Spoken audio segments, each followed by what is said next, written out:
Tips when visiting Japan during summer season. Marami nagsasabi na hindi ideal pumunta sa Japan ng summer kasi super init. Pero hindi ibig sabihin nun na hindi ka pwede mag-enjoy. Kasi kahit summer, maganda pa rin sa Japan. Tip number 1, bring a portable fan. Marami na sa ating may portable fan kasi nasa Pilipinas nga tayo. Ito yung akin, no, maliit lang na ganyan.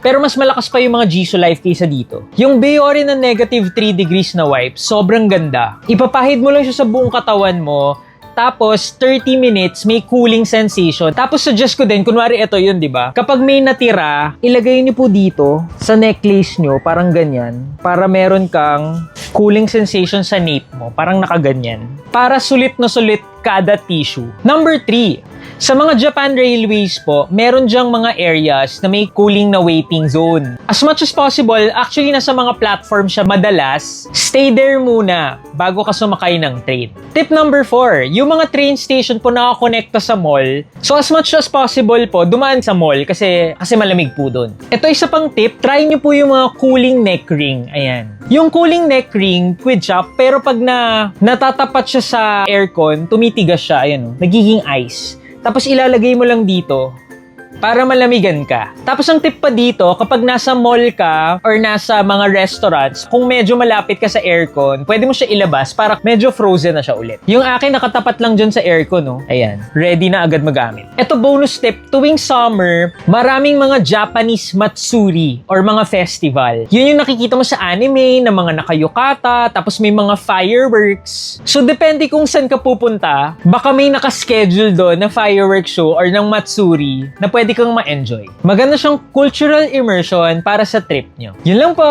Enjoy po!